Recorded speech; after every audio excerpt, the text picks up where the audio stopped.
शिव महापुराण की कथा वर्णन करती है कि अग्नि देने वाला तो बहुत संसार में लोग मिल जाएगा, अंतिम संस्कार करने वाले भी ढेरों लोग संसार में मिल जाएंगे, पर अज्ञानता को मिटाने वाला संसार में बहुत कम मिलेगा। इसलिए परमात्मा से, ओगरदानी से, त्रिकालदर्शी से, कैलाशी से, अविनाशी से, शिव जी से प्रार्थना करना कि हमारे घर में अगर कोई जन्म ले तो ऐसा ले जो अज्ञानता को मिटाकर ज्ञान की राह को प्रशस्त कर दे और हमारा मार्ग सुलभ कर दे। कोई भेजो आके सुनो, तुम आओ आशीष।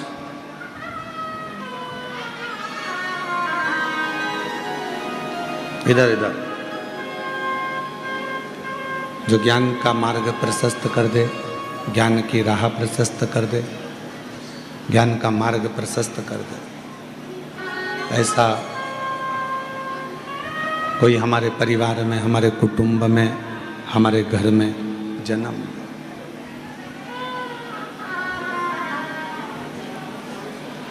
और यदि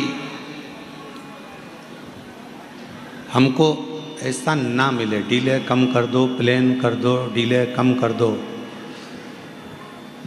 यदि हमको हमारे घर में भी अगर ऐसा कोई जन्म नहीं ले तो फिर प्रयास करो कि शिव कृपा से, भगवान शंकर की करुणा से, दया से, उनकी उदारता से कोई आपको और हमको ऐसा मिल जाए।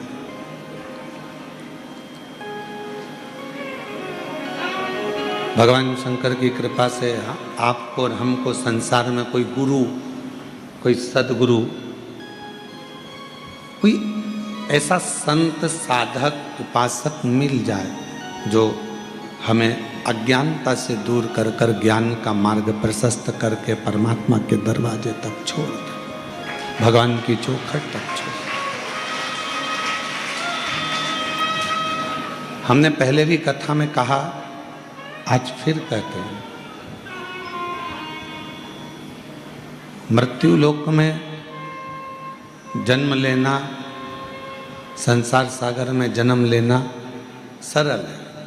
कोई आप पुण्य करेंगे, मृत्यु लोक में जन्म ले लेंगे।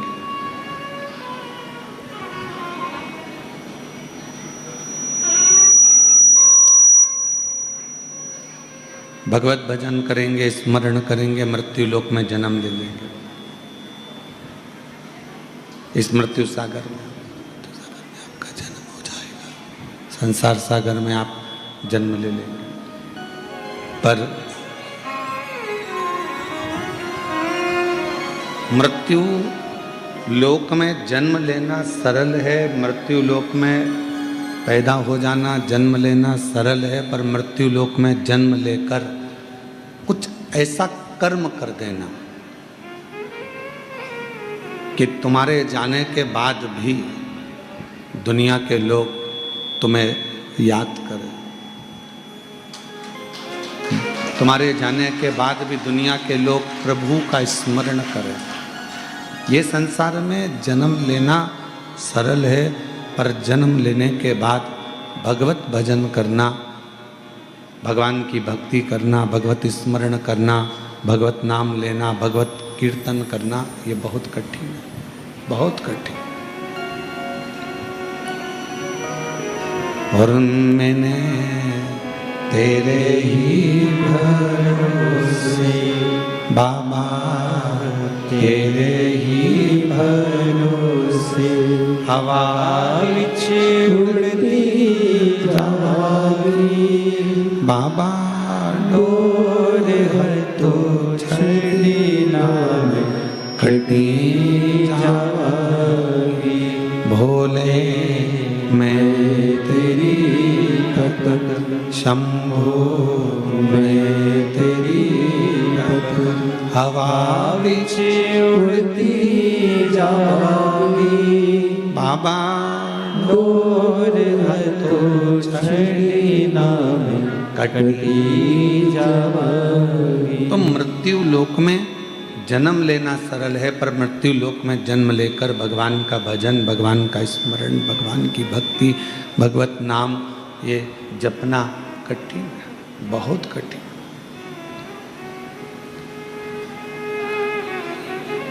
किसी मंदिर, कल कथा में कहा था कि किसी मंदिर में पहुंचना सरल है, किसी तीर्थ में जाना सरल है।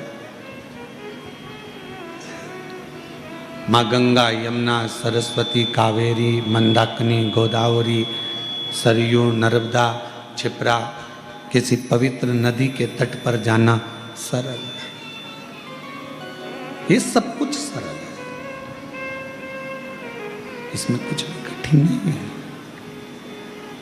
पर कठिन है अपने मन को, अपने हृदय को, अपने दिल को परमात्मा से लगाना, भगवान से लगाना।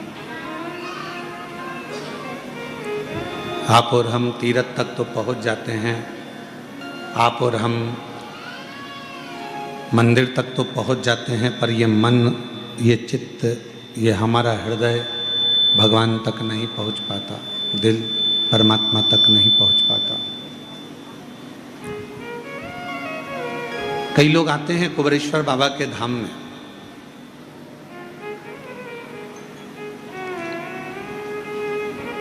झोली पसारते हैं, प्रार्थना करते हैं, विनय करते हैं, निवेदन करते हैं, विनती कर कर बाबा से खूब मांगते हैं और बाबा से मांग कर चले भी जाते हैं।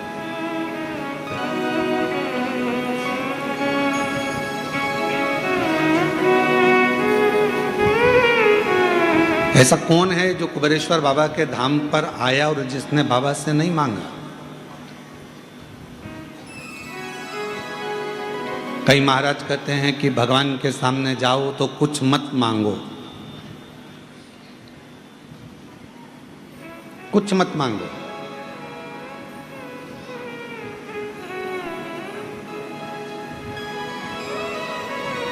पर एक माँ और एक बाप, एक पिता और एक माँ ऐसी होती है जो अपने बच्चे को ये चाहती है कि मेरा बच्चा, तुम खुद अंदाजा लगाओ, प्रयास करो, प्रैक्टिकल करके देखो। पूरा की पूरा पैसा ले जाकर तुम अपनी पत्नी को दो और पत्नी से कहना कि तू इस पैसे से पूरे घर को चलाना, ठीक है? प्रैक्टिकल करना।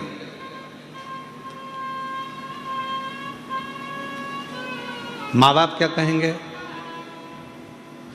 कि हम बहू से लेकर क्यों चलाएं, हम बेटे से लेकर क्यों चलाएं, हम दूसरे से लेकर क्यों चलाएं?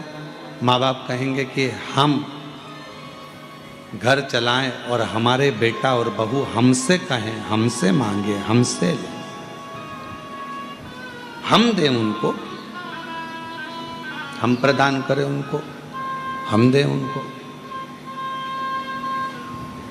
और जब हम, तो कथा कह रही है, शिव महापुराण का चरित्र कह रहा है। कई लोग कहते हैं कि भगवान से कुछ मत मांगो, शिव महापुराण की कथा कहती है दूसरे से मत मांगो, अपने बाप से जरूर मांगो।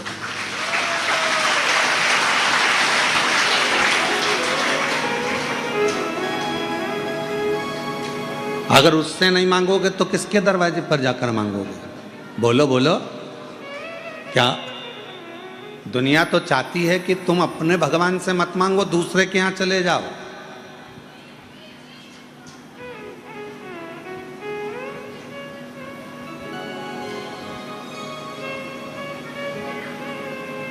दुनिया तो चाहती है कि आप गुरुवार भूल जाओ, शुक्रवार याद रखो। दुनिया तो चाहती है कि शनिवार भूल जाओ, रविवार याद रखो। पर शिव महापुराण की कथा कहती है कि आप मांग रहे हो अपने पिता से, आप मांग रहे हो अपने बाबुल से, आप मांग रहे हो अपने भगवान से, किसी दूसरे के दरवाजे पर जाकर नहीं। आप किसी दूसरे के दरवाजे पर थोड़ी ना जा रहे हो, आप किसी के दूसरे की चौखट पर क्यों ना जा रहे हो, आप किसी के दरवाजे पर थोड़ी ना पहुंच रहे हो, तो खुद के दरवाजे पर पहुंच रहे हो। आप स्वयं अपने परमात्मा के पास पहुंच रहे हो, आप स्वयं अपने इष्ट देव के पास पहुंच रहे हो।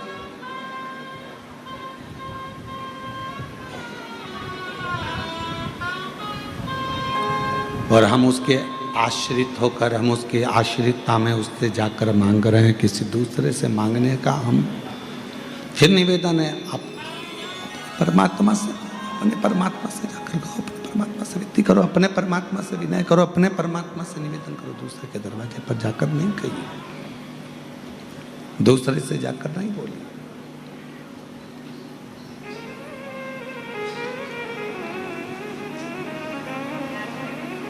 कहा भगवान से मत मांगो, भगवान तो हमारा पिता है, परमात्मा हमारा पिता है। और जब हम परमात्मा के पास जाएं, फिर निवेदन है, आप कुबेरेश्वर धाम पर कभी भी आना, कुबेरेश्वर धाम की भूमि पर कभी भी पहुंचना, आप उसको अपना बाप मान लो तो आना, और अगर बाप ना मानो तो बिल्कुल मत आओ, मत तो मत आओ।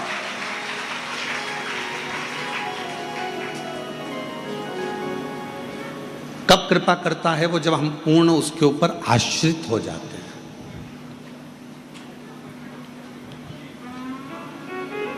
थोड़े दिन मन भटक रहा है यहाँ, थोड़े दिन मन भटक रहा है वहाँ, थोड़े दिन मन भटक गया कहीं कहीं कहीं कहीं, जहाँ तहाँ हम इस मन को भटकाते रह रहे हैं, मन को भटका रहे हैं।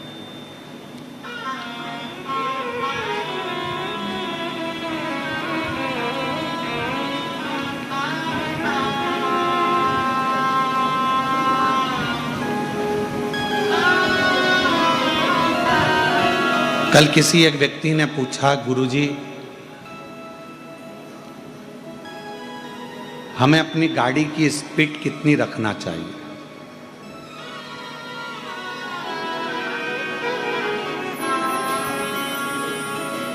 ये बात हमने पहले कही थी, वो जान कर पूछा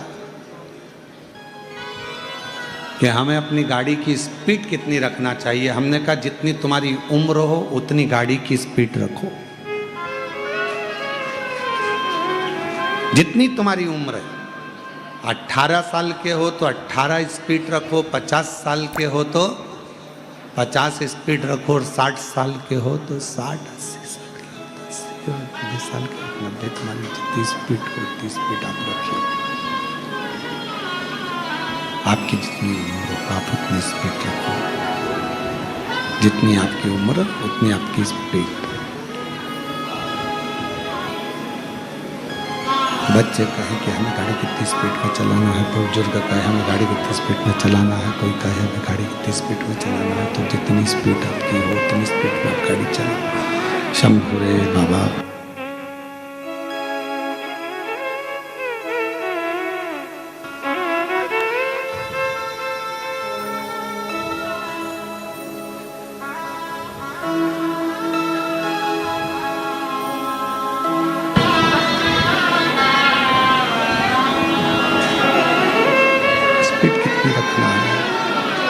जितनी उम्र हो, जितनी आपकी उम्र हो उतनी स्पीड रखिए। 18 साल के हो तो 18 की स्पीड में गाड़ी चलाओ, 20 साल के हो तो 20 की स्पीड में गाड़ी चलाओ, 50 साल के हो तो 50 की स्पीड में गाड़ी चलाओ। और यदि तुम 80 साल के हो, 80 की स्पीड में चलाओ।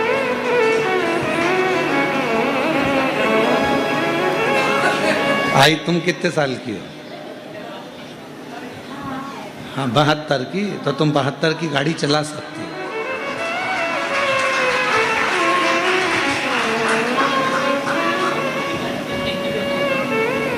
श्रीवास्तव जी कितने साल के हैं? 55, तो 50 की चलाना, 50 से ऊपर गाड़ी नहीं दौड़ाना अपने को। जितनी स्पीड अपनी उम्र के अनुसार अपनी उम्र के हिसाब से स्पीड गाड़ी की रखी। बहुत तेज अपने को नहीं दौड़ना। आज लोग इतना तेज दौड़ रहे हैं, इतना तेज दौड़ रहे हैं कि मनुष्य की देह को खिलौना समझ रखे। मानव की देह को खिलौना समझ लिया, मनुष्य की देह को केवल खिलौना मान लिया, केवल खिलौना। किसी माँ से पूछो, उसके पिता से पूछो, एक बच्चे के लिए कितने कितने मंदिर में जाकर प्रणाम किया होगा।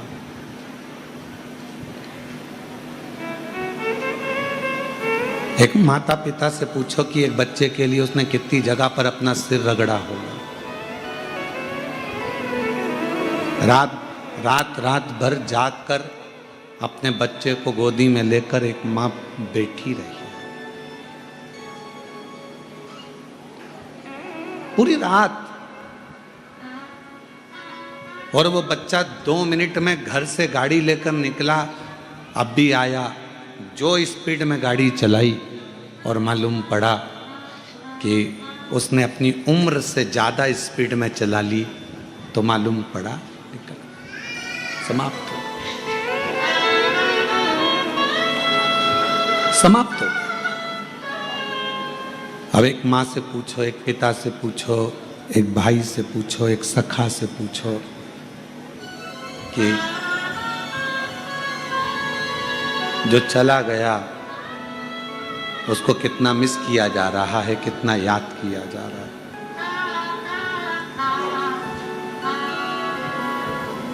कितना स्मरण उसका किया जा रहा है, कितना उसको पूछा जा रहा है। शिव महापुराण की कथा भी यही कहती है,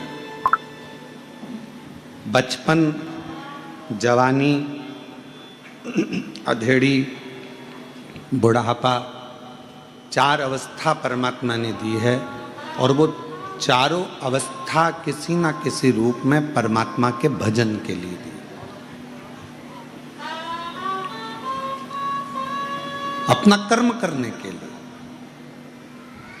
कर्म भी करो, भजन भी करो।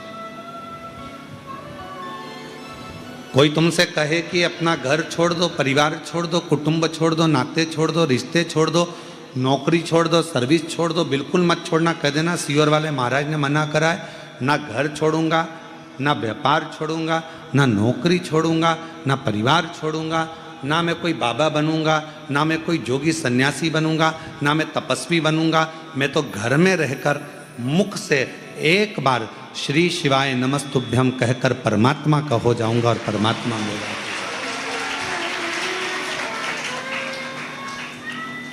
मैं भगवान का और भगवान मेरा।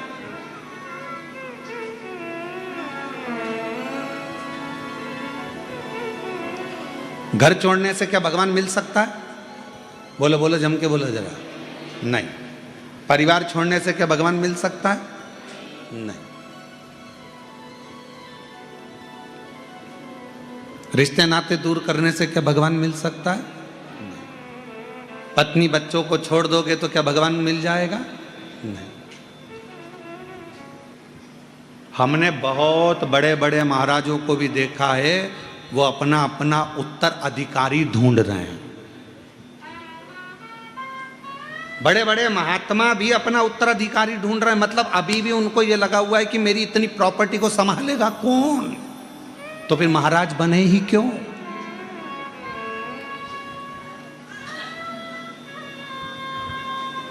हमारे जाने के बाद ये प्रॉपर्टी कौन संभालेगा, हमारे जाने के बाद ये कौन संभालेगा, कौन देखेगा?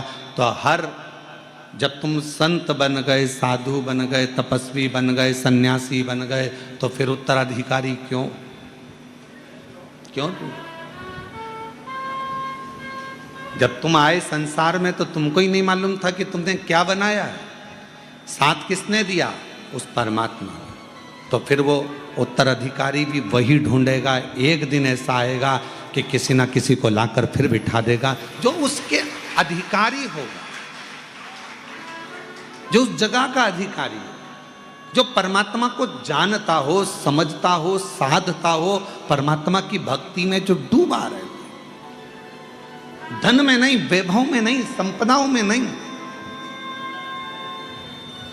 जो परमात्मा की भक्ति में।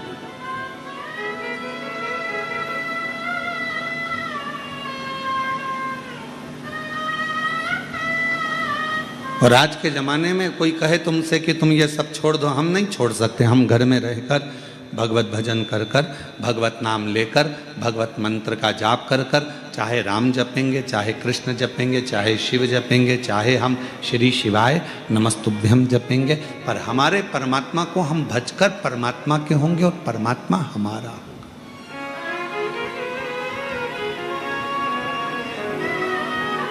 हम परमात्मा और भोलेनाथ दया करना, मैं तेरे भरोसे हूँ, मेरे बाबा दया करना, मैं तेरे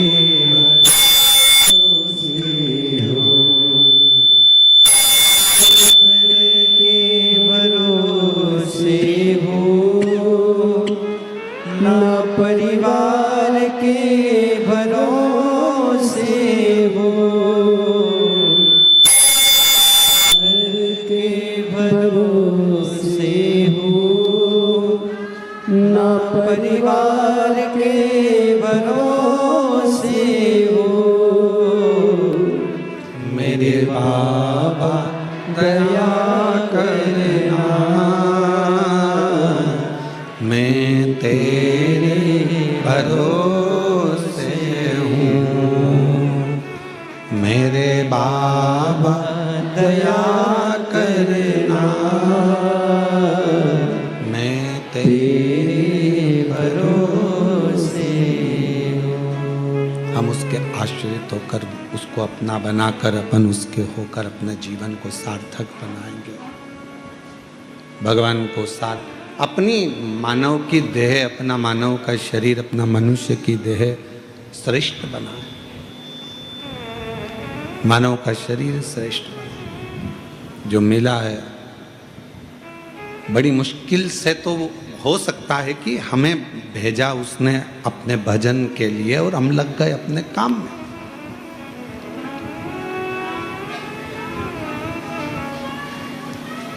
हम मानते हैं कि घर संभालो, परिवार संभालो, कुटुंब संभालो, रिश्ते संभालो, नाते संभालो, सब कुछ संभालो, पर साथ में उस परमात्मा का भजन भी बहुत जरूरी है, उस परमात्मा का स्मरण भी बहुत जरूरी है, मंत्र जाप भी बहुत जरूरी है, नाम कीर्तन भी बहुत जरूरी है, स्मरण भी बहुत जरूरी है, भगवत भजन भी बहुत जरूरी है। थोड़ा सा, ज़्यादा नहीं, बस थोड़ा सा भजन, थोड़ा सा स्मरण, थोड़ी सी भक्ति, थोड़ा सा नाम जाप, थोड़ा सा कीर्तन बहुत। कभी इस व्यासपीठ ने यह नहीं कहा कि 24 घंटे आप भगवान के मंदिर में बैठो। इस व्यासपीठ ने कभी यह नहीं कहा कि तुम 2-4 घंटे भगवान के मंदिर में जाकर बैठो। इस व्यासपीठ ने केवल इतना कहा कि 1 लोटा जल सारी समस्या का हल। लोटे में जब तक जल रहे उतनी देर मंदिर में रहो और वापस निकल लो। बहुत है। झाड़ू लगाया, पोछा लगाया, हाथ धोए, बाबा को जल चढ़ाया, पूजन करी, उतनी देर बाद फिर अपने घर की और अपने गंतव्य की और अपनी ओर, अपने घर की ओर चल दो। फिर अपने को नहीं रखना, फिर अपने को नहीं जाना। उतनी देर बस भगवान की भक्ति मंदिर में रहिए, बाकी के समय पर अपने अपने घरों में चल दीजिए, चल दो फिर अपन। ये व्यासपीठ कभी नहीं बोली शंभो शंभो। ये व्यासपीठ कभी नहीं बोली कि आप 2 घंटा, 4 घंटा, 6 घंटा, 8 घंटा, 10 घंटा मंदिर में दो। आप तो उतना दो जितना आपका दिल करे। बहुत है।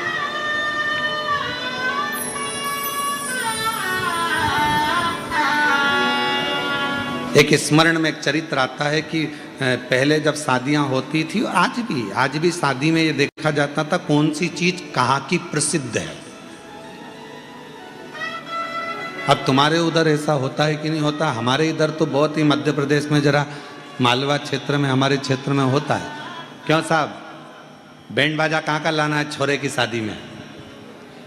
लड़के की शादी है, बैंड कहाँ का करना है? कहा साहब वहाँ का बैंड बड़ा प्रसिद्ध है, अपन तो वहाँ का कर कर लाएंगे। चलो ठीक है। हलवाई, कैटरिंग, भोजन कहाँ का अच्छा है? कहा साहब वहाँ का भोजन अच्छा है, वहाँ का हलवाई अच्छा है, तो अपन वहाँ का हलवाई लाएंगे। ठीक है। लाइट सिर पे लेके चलते हैं, लाइट कहाँ की अच्छी? तो कहा साहब वो उधर की लाइट अच्छी है। आप जितने बैठे हो ना, तुम्हारे भी गांव का कुछ ना कुछ अच्छा है।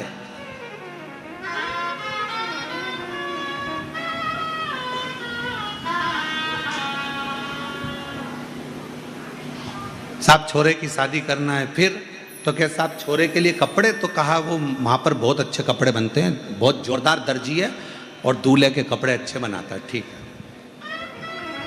फिर कहा घोड़ी जिस पे दूल्हा बैठेगा, घोड़ी वो कहाँ की अच्छी है? तो कहा साहब वहाँ की घोड़ी जोरदार है, बहुत जोरदार घोड़ी है, एकदम बढ़िया नाचे कूदे और अच्छी चले। बस तो फिर अब घोड़ी वहाँ की कर। बैंड वाले के यहाँ गए, बैंड बुक कर लिया। लाइट वाले के यहाँ गए, लाइट बुक कर ली। हलवाई के यहाँ गए, हलवाई बुक कर लिया। कैटरिंग वाले के यहाँ गए, कैटरिंग की व्यवस्था बुक कर ली। कपड़े वाले के यहाँ गए, बोलो कपड़े बुक कर लिए। अब पहुंचे घोड़ी वाले के। साहब हमने सुना है तुम्हारी घोड़ी बहुत जोरदार है। हाँ साहब, सब जगह प्रसिद्ध है। तो हमारे लड़के की शादी है, तो हमको तुम्हारी घोड़ी चाहिए। दे दूंगा, मना नहीं है, दे दूंगा। पर पहले मुझे बताओ कि लड़का कैसा है? तो उन्होंने कहा हम घोड़ी लेने आए कि छोरी लेने आए? हम तो यहाँ घोड़ी लेने आए, तुम पहले बताओ लड़का कैसा है? तो उन्होंने कहा अच्छा जोरदार है। फोटो दिखा दिया उन्होंने मोबाइल में, कहने लगे साहब जी लड़के का फोटो है नहीं जोरदार बढ़िया? कहने लगे हाँ साहब बहुत जोरदार। तो कहा कि अब घोड़ी? तो कहा घोड़ी तो मैं दे दूंगा, घोड़ी तुम्हारी बुक भी कर लूंगा, पर दिक्कत एक है, लड़के का इसलिए पूछ रहा हूं कि घोड़ी मेरी 3 बार बहुत उचकती है, पूरी शादी में 3 बार उचकेगी। अगर लड़का समझदार होगा तो घोड़ी को पकड़ के रखेगा, संभाल के रखेगा, वरना वो घोड़ी इसके हाथ पैर तोड़ देगी।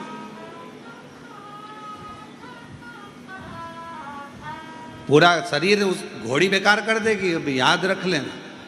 तो दूसरे ने कहा नहीं साहब मेरे लड़के की शादी में तो ऐसी घोड़ी नहीं करूं जो हाथ पैर तोड़ दे।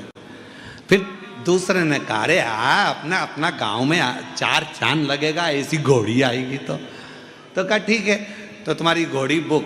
कितना में? तो के 50,000 रुपये में घोड़ी बुक करी। ठीक है। अब उसने जाते जाते कह दिया अपने लड़के को समझा देना घोड़ी 3 बार उचकेगी। संभल गया तो हाथ पैर नहीं टूटेगा, संभल गया तो शरीर बेकार नहीं होगा, वरना फिर वो पलंग पे पड़ा रहेगा। अब लड़के का बाप सबसे पहले घर गया और घर पे जाकर अपने लड़के को बुलाया, बेटा हम तेरा सूट पसंद करिया है, बैंड पसंद करिया है, कैटरिंग, हलवाई, भोजन, कार्यमंगल सब पसंद कर लिया, पर बेटा घोड़ी पसंद करी, पर वो घोड़ी 3 बार उचकेगी। लड़का बोला पिताजी काहे चिंता करते हो, मैं हूं तो सरी, संभाल लूंगा।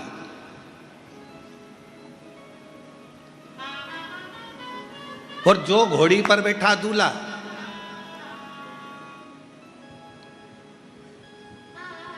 अब ये इंतजार कर रहा था कि कब उचके,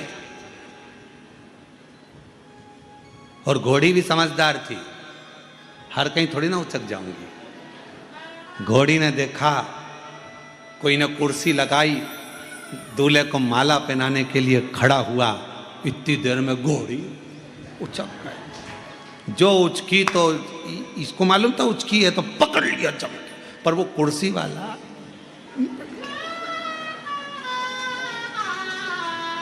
फिर इसने विचार करा, अरे साहब बेचारे को लग गई, हमारा यही जी था, हमारे यहाँ की हमारे रिश्तेदार था और उसको लग गई साहब, घोड़ी उचक गई। फिर आगे गए तो ये सोचा घोड़ी अब उचकेगी, पर घोड़ी समझदार थी, हर कहीं नहीं उचकती थी। फिर उसने देखा कि 3-4 आगे नाच रहे थे, 3-4 पीछे नाच रहे थे, उचक गई। आगे वाले को भी पटक दिया, पीछे वाले को भी पटक दिया। अब तीसरी बारी थी और घोड़ी ने देखा कोई नहीं है, सब इधर उधर है। इतना में घोड़ी जोच की जम के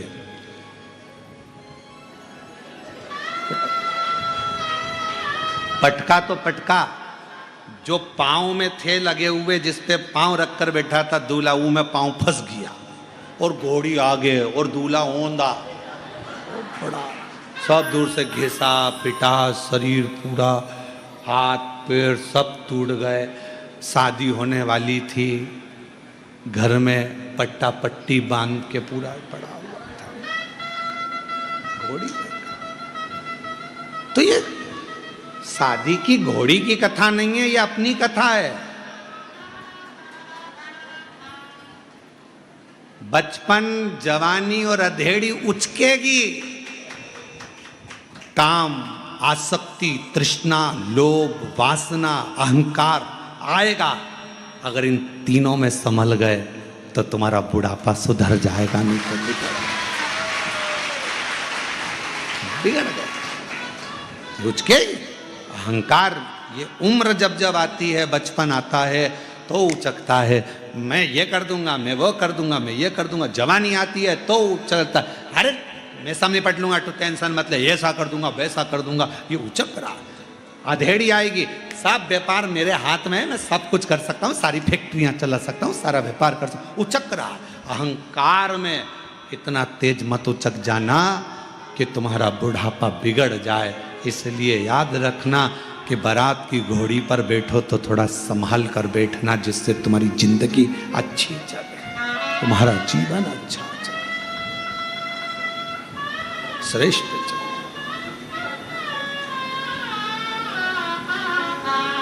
हम भटक रहे हैं। अगर कथा में आने के बाद भी हमारा मन उचक जाए, भगवान की शरणागति में पहुंचने के बाद भी हमारा मन उचक जाए, इतने बड़े संत, साधु, सन्यासी, तपस्वी, साधक, महात्मा, महंत, संत बन गए और फिर विचार करें कि मेरा गादी पर बैठेगा कौन। मतलब तुम्हें अभी भी प्रॉपर्टी की चिंता है, अपने हर चीज की चिंता लगी हुई है, इसको कौन संभालेगा, उसको कौन संभालेगा। तो तुमसे तो अच्छा एक साधारण सा रिक्शा चलाने वाला मेहनत करता है, 100 रुपए कमाता है, परिवार का पालन करता है और रिक्शे पर भी चैन की नींद लेता है, नो टेंशन, कोई चिंता नहीं। कल का कल देखा जाएगा, जो होगा। किसने देखा कल, किसको मालूम है। तुमको नहीं मालूम था कि यहाँ कथा हो रही है, तुमको नहीं, तुमने तो टिकट कर, क्योंकि इतनी जल्दी तो रिजर्वेशन भी नहीं मिल सकता जितनी जल्दी तुम्हारे, तुमको मालूम, तुम तो चल दी, तुम्हारा टिकट हो गया, तुम तो चल दी बढ़िया कि अपन कथा में नहीं, अपन तो कुबेरेश्वर धाम जा रहे हैं, अपन तो बाबा के धाम जा रहे हैं। तुम तो आ गए, तुम्हें मालूम ही नहीं था, पर बाबा ने तुमको लाकर यहाँ बिठा दिया, किसी को यजमान बनाकर बिठा दिया, किसी को यहाँ बिठा दिया। ये तो उसकी कृपा है, उसकी उदारता, उसकी करुणा है, ये उसकी दया है। किसको मालूम कहाँ जाना है, कौन को मालूम।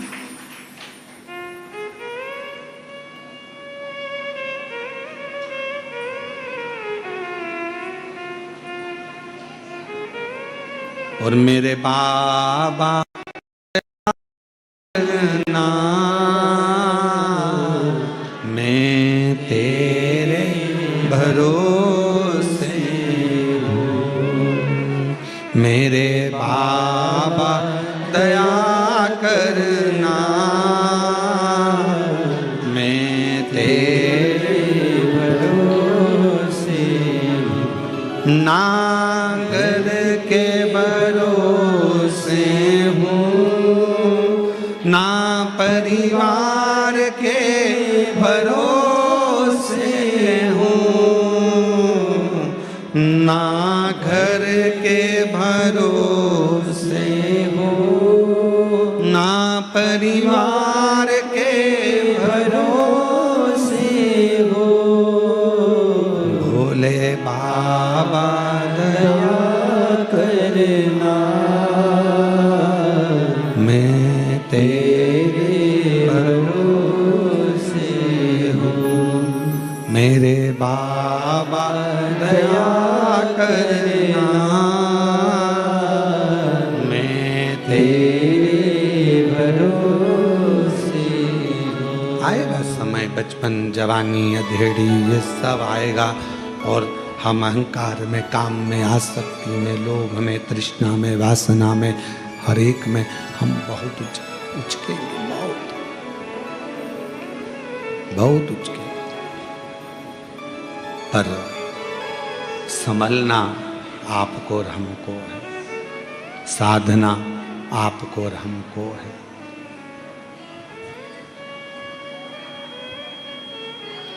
और जब आप और हम संभलें, साधें, तो फिर हमारा बाकी का जो जीवन है वो श्रेष्ठ निकल सकता है। बाकी का जीवन, उस जीवन को हम श्रेष्ठ बना सकते हैं।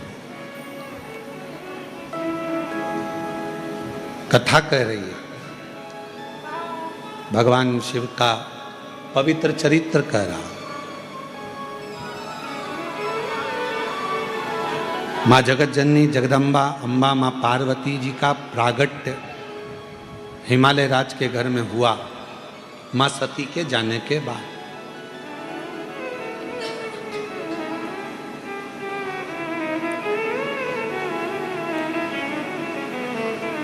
सती माँ चली गई, शरीर छूट गया और शरीर छूटने के बाद माँ सती पहले तो एक कोयल का जन्म लेती हैं, फिर एक माँ पार्वती का जन्म लेती हैं।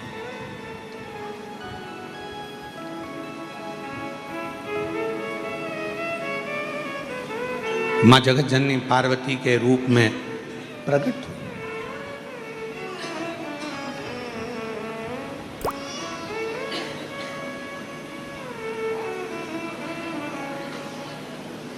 एक व्यक्ति ने एक प्रश्न किया कि गुरुजी,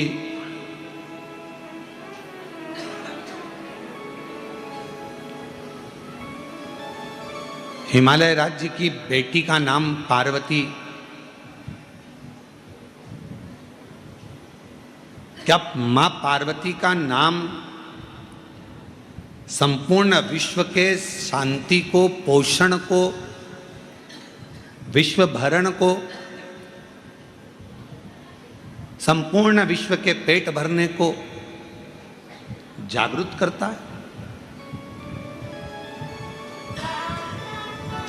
यदि हम देवी भागवत पढ़ें और देवी भागवत का स्मरण करें या शिव महापुराण की कथा का स्मरण करें तो केवल माँ पार्वती का नाम, गौरी शंकर, गौरा पार्वती, भगवान देवाधिदेव महादेव के साथ जब हम माँ पार्वती के नाम का उच्चारण करते हैं, केवल माँ पार्वती के नाम का उच्चारण, तो आप महसूस करेंगे कि आपके अंदर एक अलग से ऊर्जा, एक अलग से बल आपके शरीर में आ रहा है।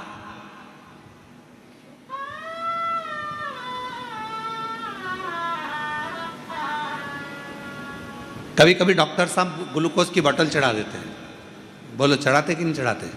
अरे बोलो तो जम के। डॉक्टर साहब बोतल चढ़ाते हैं तो बोतल चढ़ाते हैं तो लोग पूछते हैं क्यों साहब हम खाएं क्या? तो कहा अभी कुछ मत खाओ, बोतल चढ़ रही है ना, ये सब कर देगी। फिर थोड़ी देर बाद किसी ने कहा क्यों साहब ये मरीज को हम क्या खाने को दें? तो फिर डॉक्टर ने कहा देखो प्राण मत खाओ, चुप रहो, शांति रखो, बोतल चढ़ रही है ना, इसमें सब है।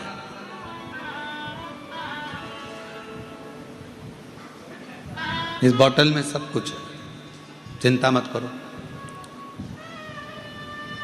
फिर कोई मिलने आया,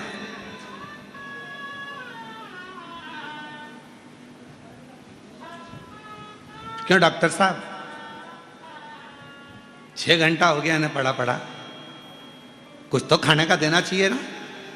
डॉक्टर साहब बोले तू खा ले, पर इसको हम बोले ना, ये पानी जो बोतल चढ़ रही है इससे सब कुछ मिल रहा है, सब कुछ।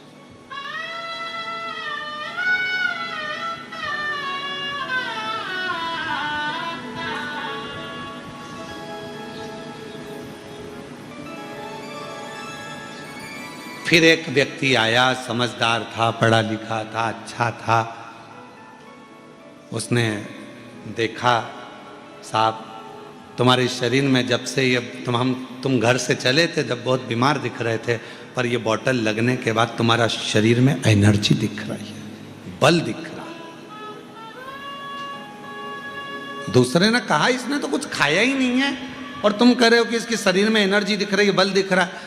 और दूसरा समझदार था, उसने कहा ये जो बोतल है, इस बोतल में जो पानी है वो पानी पूरे शरीर को पेट भर देता है, ऊर्जा दे देता है, एनर्जी दे देता है, भोजन की जरूरत नहीं पड़ने देता, वो शरीर को संभाले रखता, कमजोरी दूर कर देता।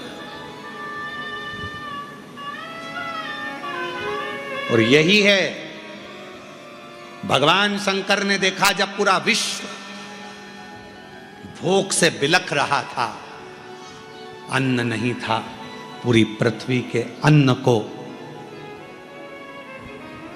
पृथ्वी ने अंदर समाहित कर लिया था, समाहित। शिवजी ने कहा, शंकर भगवान को लगा, भगवान शंकर के मन में आया, शिवजी के मन में आया, भगवान शंकर को लगा कि ये संसार के लोग भूखे मर जाएंगे, प्राण छूट जाएगा, शरीर चला जाएगा इनका।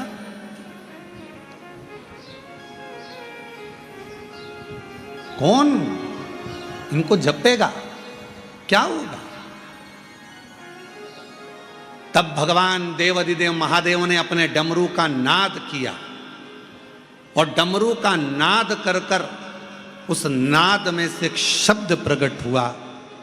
वो शब्द गर्जना कर दिया कि तुम्हारी जो अर्धांगिनी है पार्वती, अगर संसार के लोग केवल मां पार्वती का स्मरण करेंगे तो उनको कुछ भी, अगर भोजन को भी ना मिले तो उनके शरीर में ऊर्जा बनी रहेगी, उनका प्राण नहीं छूटेगा।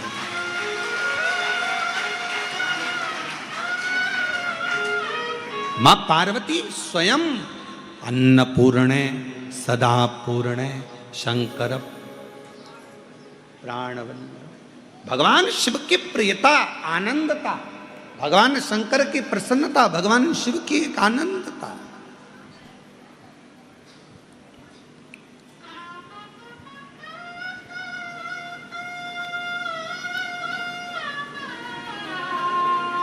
यदि मेरे भगवान शंकर के पूरे शरीर के अंदर पूरा विश्व समाया हुआ है, मेरे देवाधिदेव महादेव के पूरे शरीर में अगर भगवान शंकर के पूरे शरीर में यह पूरा विश्व समाया हुआ है, जलचर थलचर वायुचर सब शिव के शरीर में है, तो मेरी जगत जननी पार्वती मैया का केवल नाम उच्चारण उस शरीर में जितना विश्व समाया है सबका भरण पोषण करने का बल मेरी माँ जगत जननी जगदम्बा पार्वती जी रखती। पार्वती का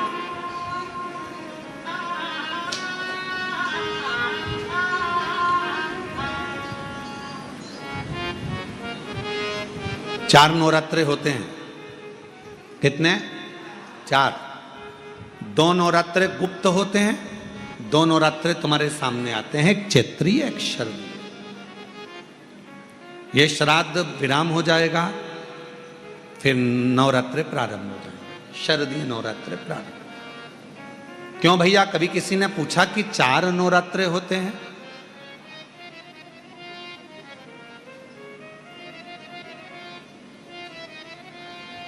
अब जब 4 नवरात्रे होते हैं तो क्या पितृपक्ष एक ही होगा?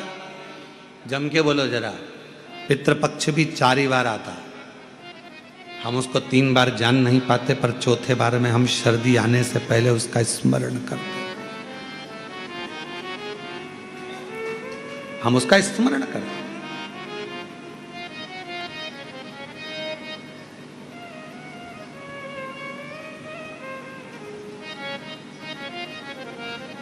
क्या केवल 4 नवरात्र क्यों?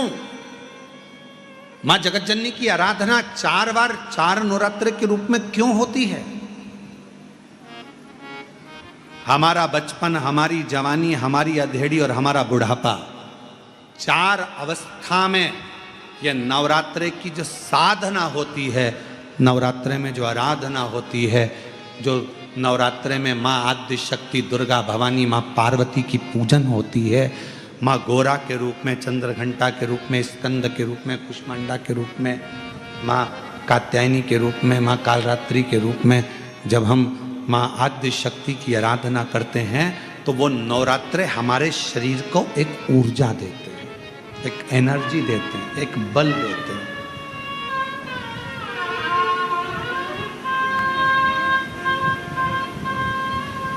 गौरी शंकर कहो, गौरी शंकर कहो, गौरी शंकर बिना उद्धार नहीं। गौरी शंकर कहो, गौरी शंकर कहो, गौरी शंकर बिना उद्धार नहीं।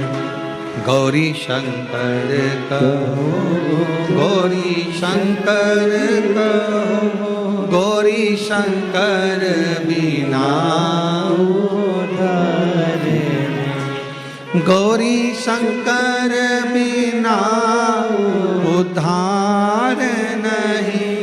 गौरी शंकर बिना उद्धार नहीं। गौरी शंकर बिना उद्धार नहीं। गौरी शंकर बिना उद्धार नहीं। गौरी शंकर कहो, गौरी शंकर कहो, गौरी शंकर बिना उद्धार नहीं। गौरी शंकर कहो, गौरी शंकर कहो, गौरी शंकर बिना। सब गाइए। गौरी शंकर कहो, गौरी शंकर कहो, गौरी शंकर बिना उद्धार नहीं। गौरी शंकर बिना उद्धार नहीं।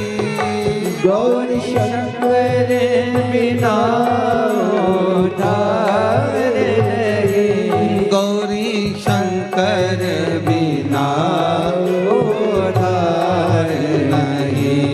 गौरी शंकर बिना उद्धार नहीं। गौरी शंकर कहो, गौरी शंकर कहो, गौरी शंकर बिना उद्धार नहीं। गौरी शंकर कहो, गौरी शंकर कहो, गौरी शंकर बिना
बिना भवे पार नहीं।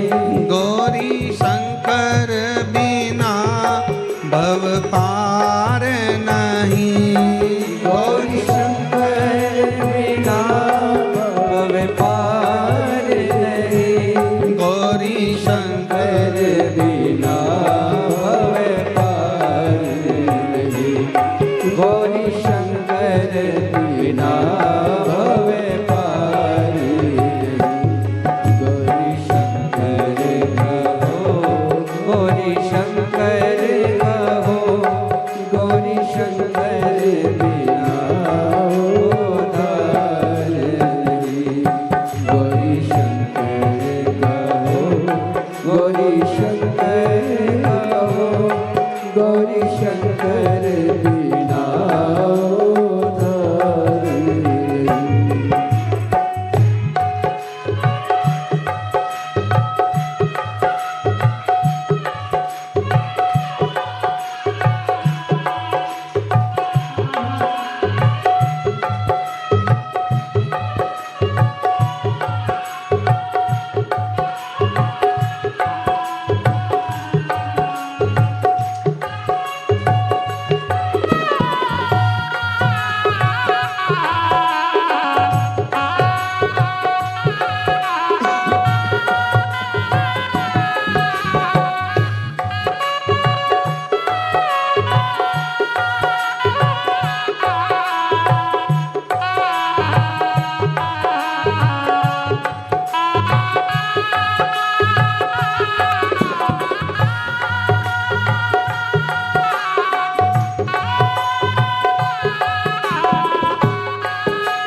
गौरी शंकर बिना कल्याण नहीं। गौरी शंकर बिना कल्याण नहीं। गौरी शंकर बिना कल्याण नहीं। गौरी शंकर बिना कल्याण नहीं। गौरी शंकर बिना कल्याण नहीं। गौरी शंकर बिना कल्याण नहीं। गौरी शंकर कहो, गौरी शंकर कहो, गौरी शंकर बिना उद्धार नहीं। गौरी शंकर कहो, गौरी शंकर कहो, गौरी शंकर बिना उद्धार नहीं। गौरी शंकर कहो, गौरी शंकर कहो, गौरी शंकर बिना उद्धार नहीं। गौरी शंकर कहो, गौरी शंकर कहो, गौरी शंकर बिना उद्धार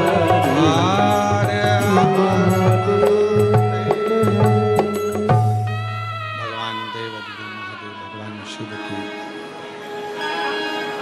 पवित्र पावन शिव महापुराण की कथा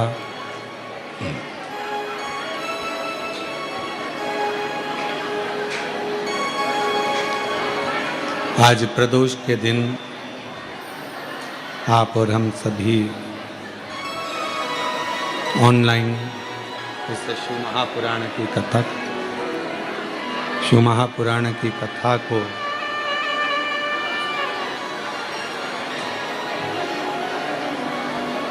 श्रवण करने के लिए बैठे हैं। भगवान देवाधिदेव महादेव भगवान शिव की ये पवित्र कथा का लाभ आप और हम ले रहे हैं। अपने अपने स्थान पर बैठकर भगवान शिव जी से अपने मन का भाव हृदय से प्रार्थना करें, विनय करें, निवेदन करें, दिल से विनती करें। जहाँ जगह मिले वहाँ बैठकर बाबा को अपने मन का भाव कहिएगा, साथ में बोलिएगा, दिल से प्रार्थना करिएगा।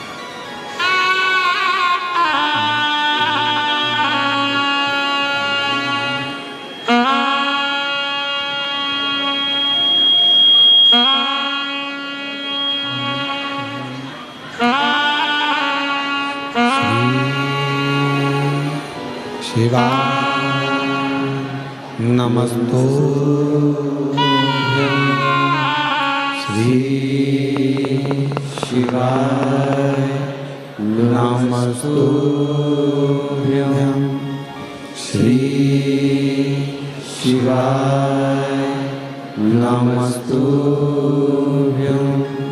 श्री शिवाय नमस्तुभ्यं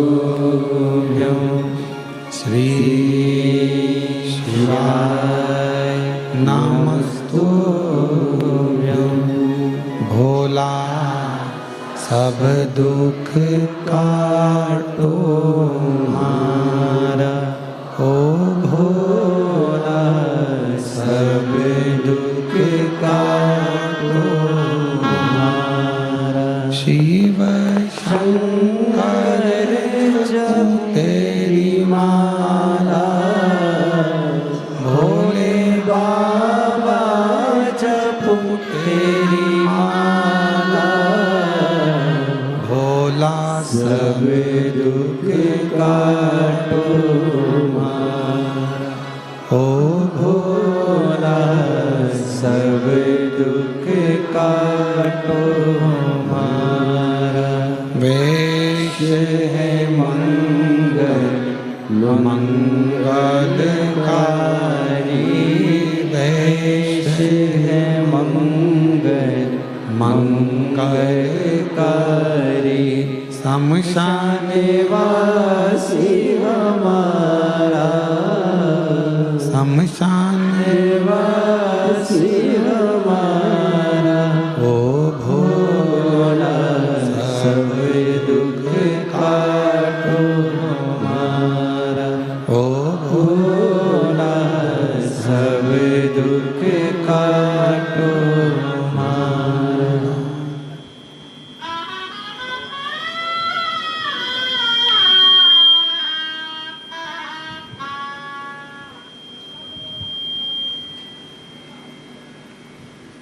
बाबा देवाधिदेव महादेव भगवान शिव ओगरदानी त्रिकालदर्शी कैलाशी विनाशी भगवान शंकर की पवित्र कथा कह रही है, वर्णन कर रही है, शिव तत्व कह रहा है। पवित्र कथा भगवान शंकर की वर्णन कर रही है। शिव पर आश्रित माँ पार्वती जी का स्वयं का नाम,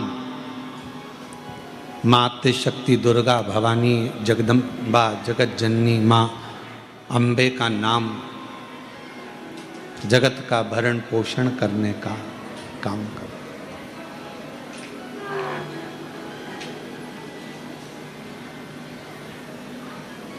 नवरात्रे आएंगे, प्रारंभ होंगे।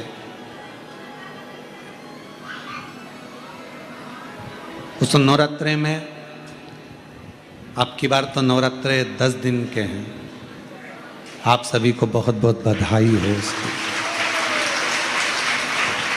कहते हैं नवरात्रे जब बढ़कर आते हैं, 9 दिन से अगर 10वें दिन नवरात्रे बढ़ जाते हैं, नवरात्रे अगर एक दिन भी बढ़कर आते हैं, तो माँ जगतजननी की आराधना करने वाले, साधना करने वाले भक्तों को जितना फल नवरात्रे का प्राप्त होता है, वो 10 गुना फल नवरात्रे में प्राप्त होता है। अगर नवरात्रे एक दिन बढ़ जाएं, 10 दिन के नवरात्रे हैं अब की बात।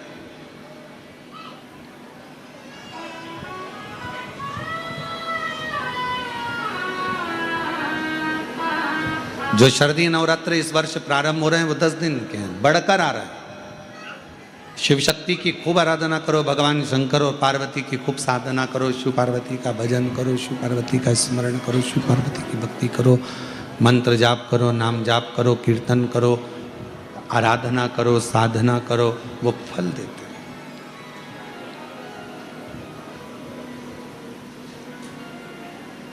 आराधना साधना मां अंबा जगदम्बा की भी शिव के साथ। मां पार्वती जी का जो जन्म हिमालय राज की नगरी में हुआ है, मां जगतजननी जगदम्बा अंबा जो हिमालय राज की नगरी में प्रकट हुई हैं, देवऋषि नारद उनका स्वरूप देखकर उनका भाग्य बता रहे। और फिर निवेदन करूंगा आप सभी को, जितने आस्था चैनल पर कथा सुन रहे हैं, आज प्रदोष के दिन ऑनलाइन कथा का रसतत्व ग्रहण कर रहे हैं, अपने घरों में, अपनी दुकानों में, व्यापारों में, नौकरी में, कहीं पर गाड़ी में बैठकर या कथा के पंडाल में, बाबा कुबेरेश्वर बाबा की इस पवित्र धरा पर जितने भी कथा का रसतत्व ग्रहण कर रहे हैं, उनसे कहें देवऋषि नारद मां पार्वती जी का भाग्य बता रहे हैं। और निवेदन करूंगा, दुनिया में भाग्य बताने वाले तो ढेर मिल जाएंगे, पर भाग्य बनाने वाला ढेर नहीं मिल सकता। भाग्य बनाने वाले तो एक ही हैं, और वह देव अधिदेव महादेव है। जो एक लोटा जल चढ़ाता है, मेरे शिव, मेरे शंकर, मेरे ओघड़ी, मेरे शंभु, मेरे त्रिकालदर्शी, मेरे कैलाशी, अविनाशी, उसका भाग्य नहीं, उसके जीवन को बदलने का पूरा कार्य कर देते हैं, उसकी जिंदगी बदल देते हैं, उसका जीवन बदल देते हैं, संपूर्ण वो बदलते। शिवजी भाग्य नहीं बताएंगे, पर भाग्य बना देंगे, भाग्य बदल देंगे। और वो देखो यहाँ है, पत्रों में आया है एक पत्र,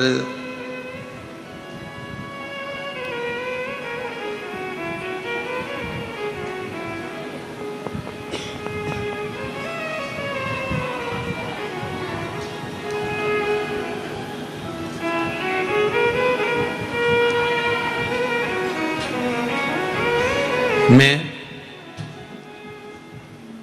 प्रीति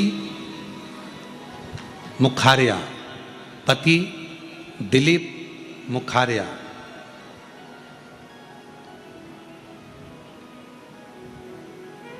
मैं सेंट टेनिस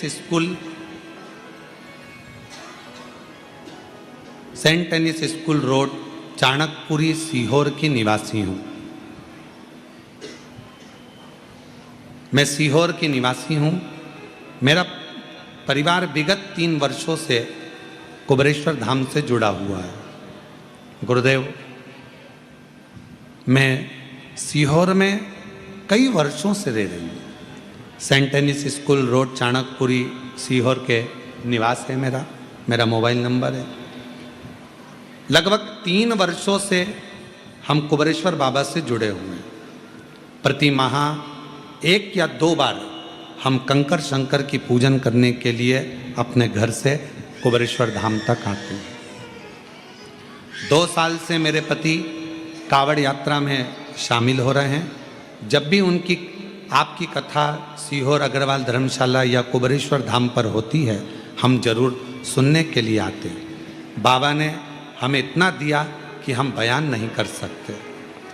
गुरुदेव, मेरा बेटा डॉक्टर अभी मुखारिया, जो MBBS MD medicine Bhavnagar government college Gujarat से फरवरी 2025 में बाबा कुबेरेश्वर धाम के आशीर्वाद से मेरा बेटा डॉक्टर अभी मुखारिया शिव कृपा से डॉक्टर बना। बाबा की कृपा से डॉक्टर की उपाधि। गुरुदेव शंकर की पूजा करके सुपर स्पेशलिस्ट DM कार्डियोलॉजी नीट हृदय रोग विशेषज्ञ वर्ष 2025 की परीक्षा जो कि नवंबर 2025 में होना की तैयारी में लग गया। बाबा कुबेरेश्वर धाम का चमत्कार देखिए गुरुदेव।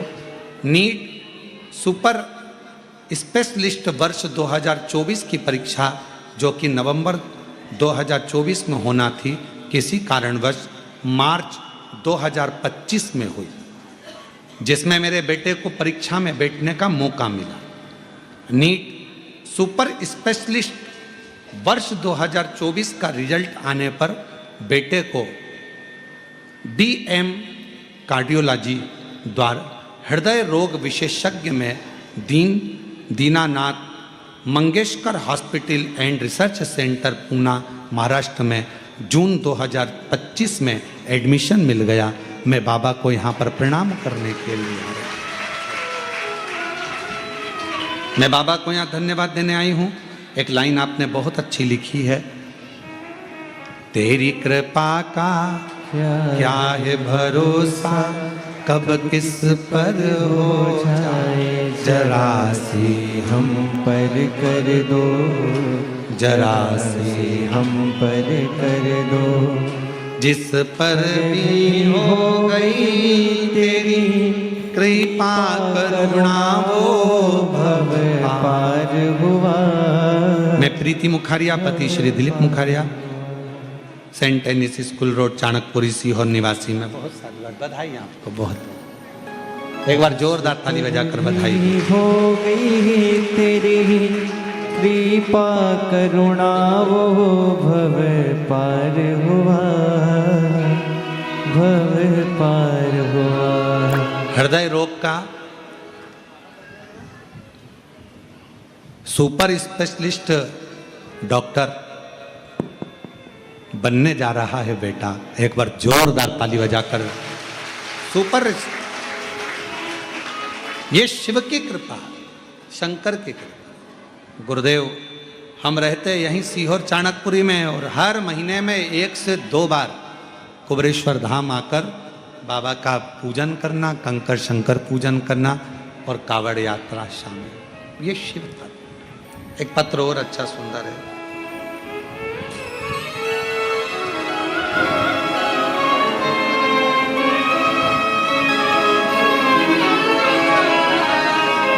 मेरा नाम विनोद शुक्ला है। मैं बक्सर से विश्वामित्र की नगरी ग्राम कल्याणपुर का रहने वाला हूँ। कहीं बैठे हों तो आ सकते हैं पीछे से बेलपत्र लेने के लिए। शिव पुराण की कथा सुनकर आचमन कर कर 1 लोटा जल शिव को चढ़ाकर क्या मिलता है गुरुदेव।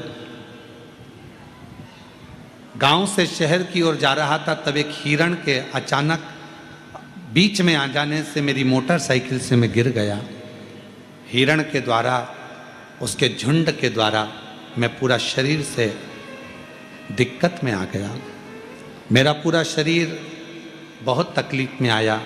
मेरा लीवर फट गया। फटा लीवर तो अंदर की अंदर पूरे शरीर में ब्लड ही ब्लड हो गया।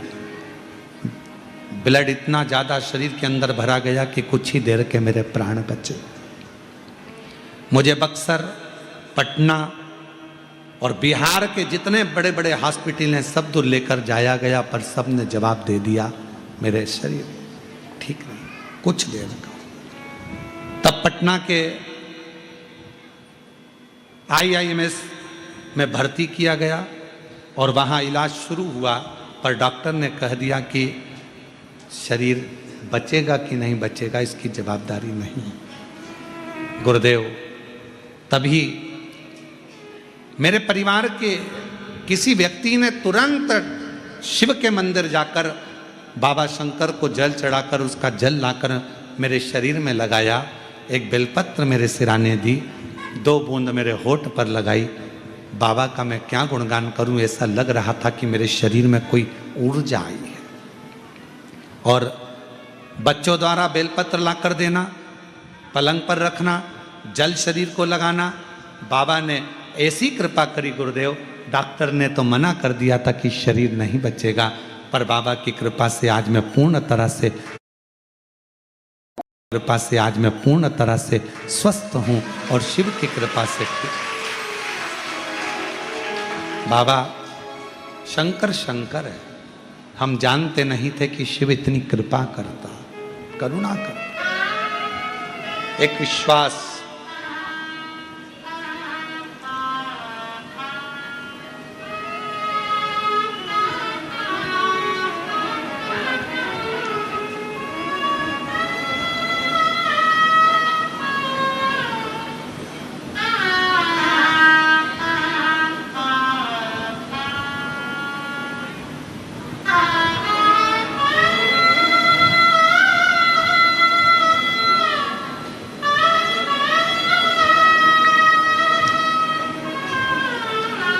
शिव की करुणा किसको कहते हैं?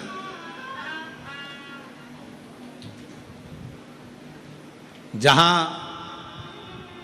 सब हार जाएं, जहां पर हर तरह से कह दिया जाए कि अब ये कोई काम का नहीं है, तब समझ लेना कि तुमने जो 1 लोटा जल शिव जी को चढ़ाया है, शंकर भगवान की आराधना साधना तुमने जो करी है, वो तुम्हारे सामने आकर खड़ी हो जाएगी और वो साधना तुम्हें हर बला से, हर तकलीफ से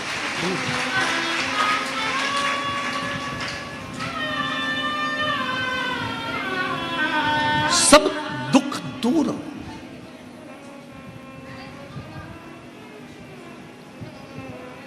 सारे कष्ट अपने आप मिटे। लोग कहते हैं हम कौन से भगवान की आराधना करें कि हमारे घर में लक्ष्मी आ जाए। लोग कहते हैं हम किस देवता की आराधना करें कि हमारे घर में संतान आ जाए। लोग शमी, बेल, पीपल, बट, आंवला या ना हो तो तुलसी का क्यारा प्रदोष काल में अवश्य ला। शिव से प्रार्थना करें, बाबा को दिल की बात करें, सुनेगा। कुछ ना बने तो हाथ जोड़कर महादेव नमन चरणों में स्वीकार कीजिए, सबका किया है मेरा भी उद्धार कीजिए, उद्धार कीजिए। है त्रिपुंडधारी, है त्रिशूलधारी, है त्रिपुंडधारी, है त्रिशूलधारी। चरणों में तेरे बाबा जी पावन है चारों धाम। चरणों में तेरे बाबा जी पावन है चारों धाम। तेरी देव करते वंदना पूजे सीताराम। तेरी देव करते वंदना पूजे सीताराम। हो जाए पूरी कामना, हो जाए पूरी कामना। उपकार कीजिए, सबका किया है मेरा भी उद्धार कीजिए, उद्धार कीजिए। हे त्रिपुंडधारी, हे त्रिशूलधारी, हे त्रिपुंडधारी, हे त्रिशूलधारी। आप दिल से उसको प्रार्थना करेंगे, वो दिल से स्वीकार करेगा। आप दिल से उसको कुछ कहेंगे, वो सुनेगा, सुनता।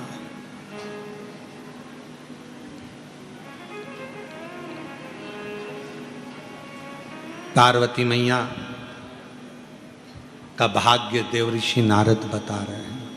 देवऋषि नारद, भाग्य बताना कोई भी मिल जाएगा आपको, आपका भाग्य बता देगा, कोई भी बता देगा।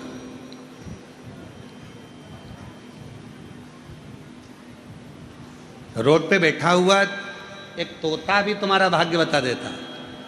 एक वो देखा तुम लोगों ने मेले में रोड के किनारे पर तोता निकाल देता है, भाग्य बता देता है। तोता भी तुम्हारा भाग्य बता देगा, महाराज की भी जरूरत नहीं पड़ेगी, तोता भी भाग्य। पर भाग्य बताने वाले ढेर मिल सकते हैं, पर भाग्य बनाने वाला, भाग्य बदलने वाला, तुम्हारे भाग्य को उन्नति की सीढ़ी पर चढ़ाने वाला तो केवल काल अधिपति महाकाल ही होगा।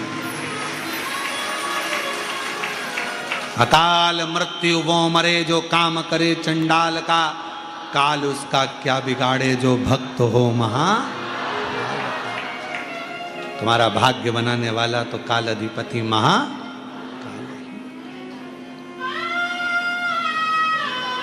पार्वती जी के भाग्य को बता रहे हैं देवऋषि नारद। पर भाग्य बताना एक अलग विषय है, पर भाग्य बदलना, भाग्य बनाना एक अलग विषय है, एक अलग विषय।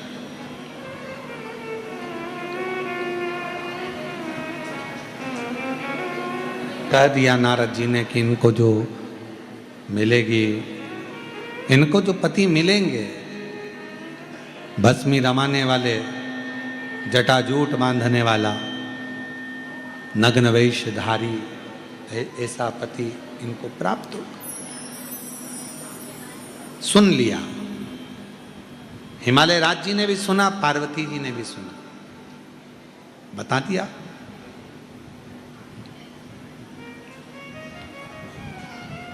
फिर एक बात कह दी हिमालय राज जी ने कि अगर ये सारे अवगुण किसी में हो और उसमें एक गुण हो तो वो सारे अवगुणों को दबा देता है। वो देव अधिदेव महादेव, भगवान शिव, भगवान शंकर, भगवान त्रिकालदर्शी, भगवान कैलाशी, अविनाशी, भगवान शंकर एक ऐसे हैं कि ये सारे अवगुणों को दबा देते। अवगुण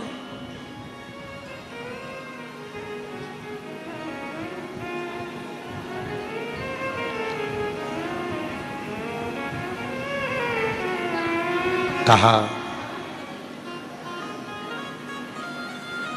आप कह रहे हो कि पार्वती जी के ललाट पर ये लिखा है, पार्वती जी के भाग्य में ये लिखा हुआ है।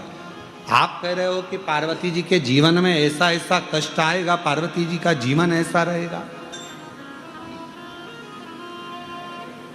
तो फिर कौन बदलेगा? हिमालय राज जी ने नारद जी से पूछा तो नारद जी ने कहा कि यह काम करो, पार्वती जी से कहो शिव की आराधना करो, शंकर की आराधना।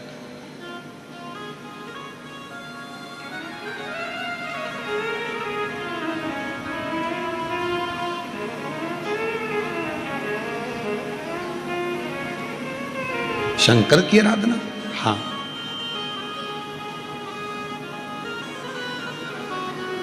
महाराज नारद जी ने तो उपदेश दिया, ज्ञान दिया, अब लेना तो पार्वती जी के हाथ में है कि जो कहा गया है उसको माने। शिव जी की आराधना करे माँ पार्वती जी, शंकर भगवान की साधना करे माँ पार्वती जी, ये माने।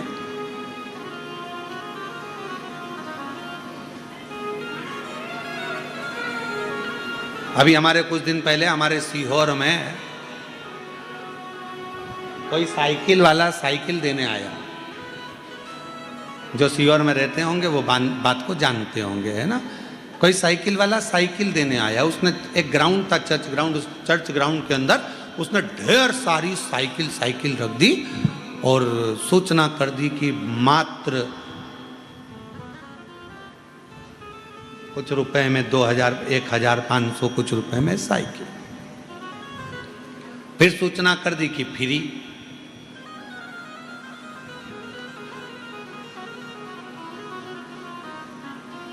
साइकिल की दुकान जितनी थी सीहोर में, एक दुकान में भीड़ नहीं, और जहां फ्री मिल रही थी ढेर भीड़। उसको तो कहना ही नहीं पड़ी कि उठाओ, लोग साइकिल सिर पे रख रख के एक एक की जगह 4-4 ले गए।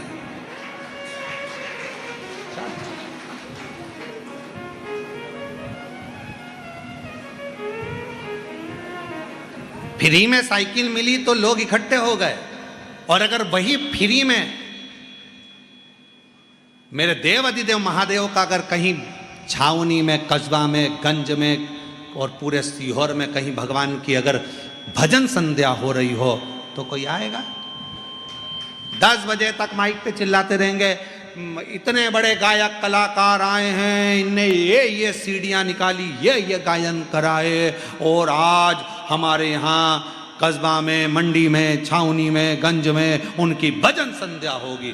पूरे सीहोर में अनाउंसमेंट होता है, तुम्हारे पूरे नगर में अनाउंसमेंट होता है, तो भी गिने चुने लोग उस भजन संध्या में पहुंच पाते। तो विचार करिएगा जरा, समझिएगा जरा। आज का व्यक्ति अपने बेटे को इंजीनियर बनाना पसंद करता है, कलेक्टर बनाना पसंद करता है, सब कुछ बनाना पसंद करता है, पर आज का व्यक्ति अपने बच्चे को नामदेव, तुकाराम, मीराबाई, कर्माबाई, रामकृष्ण परमहंस नहीं बनाना पसंद करता। तुम नहीं चाहते कि वो बने। बेटा रोज रोज सुंदरकांड में जाएगा तो चिल्ला दोगे, कहां जा रहा है? सुंदरकांड में। अरे क्या बाबा बनेगा? कहां जा रहा है? मंदिर। क्यों? क्या महात्मा बनना है? मंदिर जाना पसंद नहीं आएगा। पर वही तुम्हारा बेटा 4 दोस्तों के साथ अगर किसी होटल में बैठकर खा रहा होगा तो तुम कह दोगे एजुकेटेड है, सब अच्छा, खान दो। अच्छे लोगों के साथ जा रहा है, अच्छे लोगों के साथ घूम रहा है, अच्छे लोगों के साथ बैठ रहा है, थोड़ा बहुत खाए पिए चलेगा। पर भजन में अच्छा नहीं लग रहा, संकीर्तन में अच्छा नहीं लग रहा, सत्संग में अच्छा नहीं लग रहा।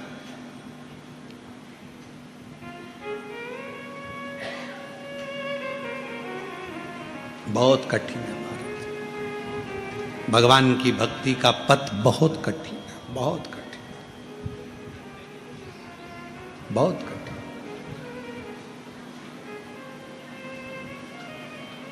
एक बार हम कहीं गए थे, हमें याद है, हम स्थान नहीं बोलेंगे, बस आप समझ जाना, जो कथा सुन रहे होंगे तो वो समझ जाएंगे, ठीक है। एक बार हम कहीं गए और गए तो उन्होंने कहा कि गुरुजी ये हमारे उन्होंने एक माला खूंटी पर रखी थी, एक ऐसी लकड़ी की एक दीवार में ठुकी हुई थी खूंटी, उस पर माला टंगी हुई थी। तो उन्होंने कहा गुरुजी ये हमारी पिताजी की माला है, इसी से वो जपते थे। हमने हमारे पिताजी की माला, छड़ी, चश्मा इनको रखा, पर हमने कभी इनको हाथ नहीं लगाया, आज तक रखे, आज तक पिताजी की माला रखी, हमने हाथ नहीं लगाई। हमने कहा पिताजी के माल को, अरे गुरुजी वो तो हम 4 भाई थे, सबने बांट लिया। वो माल कहाँ गया? तो कहा वो तो कहीं ने प्रॉपर्टी में, किसी ने दुकान में, किसी ने किसी में सबने लगा दिया। पिताजी की माला को आज तक हाथ नहीं लगाया, दादी की माला को आज तक हाथ नहीं लगाया, माल छूने में देरी नहीं करी। निवेदन है, पितृपक्ष की कथा चल रही है, दादा दादी के माल को अगर तुम हाथ लगाते हो तो तुम्हारा एक फर्ज बनता है कि अपने पूर्वजों को प्रणाम भी करते रहो, तर्पण पिंड भी करते रहो, और उनके निमित्त कुछ सत्कर्म भी करते रहो।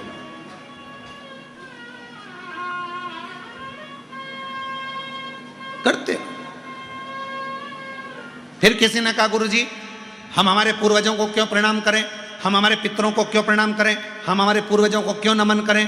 हमारे पूर्वजों ने ना तो हमको झोपड़ा दिया ना हमको महल दिया, हमारे पूर्वजों ने ना तो हमको कुछ दिया, तो हम हमारे पूर्वजों को क्यों प्रणाम करें।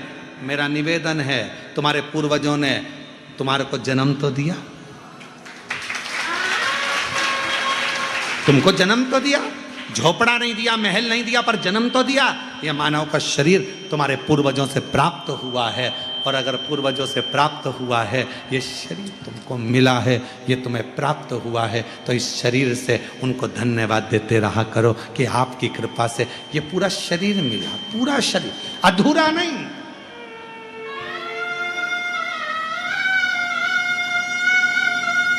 हम कई बार हर हर महादेव कहते हैं, और कोई कोई व्यक्ति इतना व्यस्त रहता है कि वो एक हाथ उठा देता है, हर महादेव।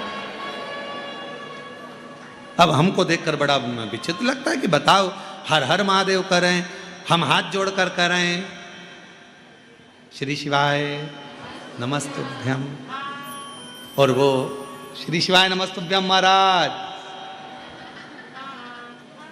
राम राम। अरे भैया, मेरे मालिक ने पूरा शरीर दिया है, मेरे मालिक ने पूरा डिपार्टमेंट दिया है। जब पूर्ण शरीर मेरे परमात्मा ने दिया है, तो पूर्ण तरह से आप शिव को नमन क्यों नहीं कर सकते? पूर्ण तरह से आप राम राम क्यों नहीं बोल सकते? पूर्ण तरह से आप श्री शिवाय नमस्तुभ्यम क्यों नहीं बोल सकते? पूर्ण तरह से जब दो हाथ दिए हैं तो दोनों हाथ उठाकर हर हर महादेव होना चाहिए। उसने एक हाथ तो नहीं दिया, उसने तो पूरा दिया, पूरा शरीर दिया। पूर्ण शरीर जब उसने प्रदान किया है, पूरा शरीर, पूरा शरीर यदि उसने दिया है, पूर्ण शरीर उसने प्रदान किया है, पूरा शरीर यदि उसने दिया है, तो पूर्णता से भगवान का भजन करो, पूर्ण तरह से भगवान को धन्यवाद दो, पूर्णता से। और शंभु शरणे पड़ी मांगू घड़ी रे दुख काटो, दया करीने दर्शन आपो। शंभु शरणे पड़ी मांगू घड़ी रे घड़ी दुख काटो, दया करीने दर्शन आप पूर्णता में भजन करो।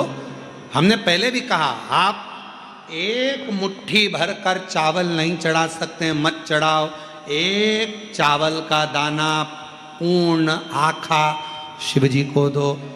1000 बेलपत्र हम शिव जी को नहीं चढ़ा सकते, मत चढ़ाओ। एक बेलपत्र आखी अच्छी शिव जी को दो। पूरा माला हम शिव जी को नहीं चढ़ा सकते। एक पुष्प भगवान शंकर को, एक पंखड़ी शिव जी को पूर्ण दो।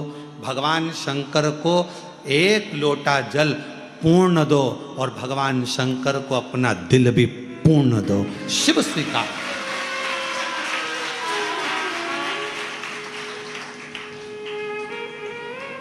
पूर्णता में दीजिए। क्यों करना किसी की बराबरी? उसने गाड़ी ली तो हमको गाड़ी लेना, उसने महल बनाया तो हमको महल बनाना है, उसने पर्दे लगाए तो हमको पर्दे लगाना है, उसने हाथ में कुछ पहना तो हमको पहना, उसने पांव में कुछ पहना तो हमको पहनना, उसने ये डिजाइन के कपड़े सिलाए तो हमको वो डिजाइन के सिलाना। क्यों हमें किसी की बराबरी करना? शिव महापुराण की कथा कभी किसी व्यक्ति को बराबरी करना नहीं सिखाती। क्यों? क्योंकि मेरे शंकर भगवान कहते हैं, बराबरी करेगा तो उसके बराबर में ही रहेगा। तू मुझे एक लोटा जल चढ़ा रहा है, मैं तुझे उन्नति पर लेकर जाना चाहता हूं, और तू बराबरी कर रहा है। मेरे शंकर भगवान की कथा बराबरी करना नहीं सिखाती। मेरे शिव महापुराण की कथा कभी बराबरी करना नहीं सिखाती। क्योंकि बराबरी केवल बराबर तक लाएगी। उसने गाड़ी खरीदी, तुमने गाड़ी खरीदी। उसने पर्दा लगाया, तुमने पर्दा लगाया। उसने चश्मा लगाया, तुमने चश्मा लगाया। हमको याद है, अगर हमारे पूर्व के मित्र अगर कथा सुन रहे होंगे तो एक बार हमारे एक मित्र थे, उसकी शादी थी और हम नाम नहीं लेंगे उसका, उसकी शादी थी पर उसके यहाँ पर 3 लड़कियों की शादी एक साथ थी, 3 दूल्हे एक साथ आए। तो हमने हमारे उस समय पर हमने उससे कहा, क्यों रे तेरी शादी हो रही है, तू घोड़ी पे चश्मा लगा के बैठा काले कलर का, तो क्या वो भी तो लगाया है साड़ू भाई। हमने देखा तो उसका साड़ू भाई चश्मा लगा कर बैठा था। फिर हमने दूसरे से पूछा कि तू क्यों लगाया, तो क्या वो उसने भी तो लगाया हमारा साड़ू भाई। तो उससे पूछा कि तू चश्मा क्यों लगाया, तो उसने कहा भाई अभी कुछ दिन पहले मैं यहाँ आ रहा था बारात लेकर, उसके 3 दिन पहले मांडा मतलब मंडप में, मांडा में हमारा फूफा जी बांस लगा रहा था और वो ऐसे छाजन कर रहा था, ऊपर से एक बांस गिर गया ना, हमारी आंख में लग गया, तो दुल्हन देखेगी तो क्या कहेगी, इसलिए मैंने काला चश्मा लगा लिया। पर बाकी के उसको देख के क्यों लगाए?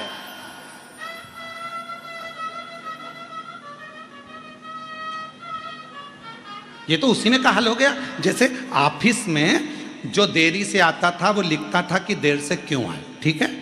जो जल्दी है आप टाइम पे आए तो हाजिरी भरा जाए, और देर से आए तो लिखना पड़ता था कॉलम में कि देर से क्यों आए, ऑफिस का नियम है। तो उन्होंने लिखा, एक व्यक्ति आया वो लेट आया, तो उसने लिख दिया मेरी पत्नी की डिलीवरी थी, आज उसको बच्चा हुआ सुबह 9 बजे, इसलिए मैं लेट हो गया आने में। अब दूसरा व्यक्ति आया लेट, उसने कहा क्या पढ़ूं, जो आगे लिखा था उसने डैश डैश बना दिया, सिग्नेचर। फिर अगला आया वो भी लेट आया, उसने भी डैश डैश बना के सिग्नेचर। फिर अगला आया उसने भी डैश डैश बना के सिग्नेचर। वो रजिस्टर ऑफिसर के पास गया। शिव महापुराण की कथा कहती है भगवान नारायण को भी लक्ष्मी देने वाले तो मेरे शिव ही तो हैं, नहीं तो मां लक्ष्मी जी का विवाह उनकी माता तो भगवान शिव को देना चाहती थी, पर भगवान शंकर ने हाथ जोड़ निवेदन किया कि लक्ष्मी जी नारायण को दीजिए, भगवान विष्णु को दीजिए। नारायण एक चोर को भी कुबेर बनाने वाले तो स्वयं देवाधिदेव महादेव। तो दुनिया में अगर कोई संपदा दे सकता है, कोई वैभव दे सकता है, कोई लक्ष्मी दे सकता है, तो वो कुबेरेश्वर महादेव ही हो सकता है। जो कुबेर का भी भंडार भर दे, जो कुबेर को भी, एक चोर को भी कुबेर का पद प्रदान कर दे, वो कुबेरेश्वर बाबा ही हो सकता है। फिर कहा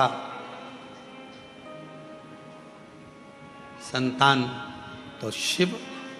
जब भगवान कृष्ण आराधना करते हैं भगवान शंकर की गर्गाचार्य बाबा जी के कहने पर, 11 दिन तक पार्थिव शिवलिंग का पूजन करते हैं अपनी रानी के साथ में बैठकर, तो एक रानी को 11 संतान शिव की कृपा से प्राप्त होते, शिव की कृपा से। तो क्या वो तुम्हें संतान नहीं दे सकते? फिर कहा संकट की घड़ी से कौन निकाल सकता है? तो मार्कंडे बाबा के तो प्राण छूटने का समय था, राजा श्वेत के तो प्राण छूटने का समय था, प्राण जाने वाले थे, संकट की घड़ी थी। शिव को पुकारा, शंकर भगवान ने संकट काट दिया, दुख काट दिया।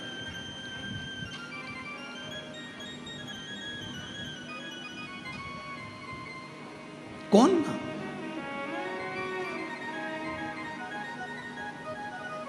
तेरे दरबार की बाबा निराली शान देखी है, तेरे दरबार की बाबा निराली शान देखी है, तुझे देते नहीं देखा पर झोली भरी देखी है, तुझे देते नहीं देखा, पर झोली भरी देखी है। मुख दुनिया मोड़ेगी, बाबा तू मुखड़ा ना मोड़े, मुख दुनिया मोड़ेगी, बाबा तू मुखड़ा ना मोड़े। मेरी लगी परिधीनो, बाबा तू ना मोड़े, मेरी लगी परिधीनो, बाबा तू ना तोड़ी। मुख दुनिया मोड़ेगी, बाबा तू मुखड़ा ना मोड़े। भगवान शिव क्या ना दे, भगवान शंकर क्या ना प्रदान कर, शिव क्या ना दे। आज प्रदोष है पितृपक्ष की,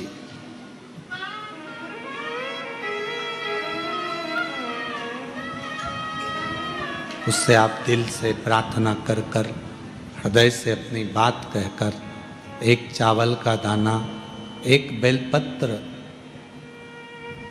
एक लोटा जल, शिव की कृपा, एक घी का दिया, किसी भी वृक्ष, पीपल हो, बट हो, जो 5 वृक्ष पितरों के बताए गए हैं, पंच